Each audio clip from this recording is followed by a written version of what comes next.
你有個新嘅職位喎，廣東文聯嘅副主席喎。因為啱啱喺大灣區呢度啦，有冇希望話即係藉住呢個新嘅職位或者新嘅責任啦，去做啲乜嘢咧？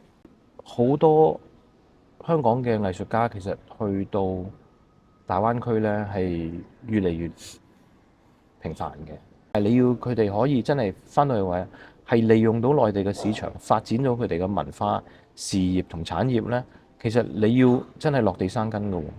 你唔係淨係租個場演3日翻嚟就算數㗎喎。咁所以佢哋喺內地點樣可以做得更加好？譬如票務上邊啊，甚至可能有啲內地嘅法理法規啊，點樣保障自己啊？點樣去發展啊？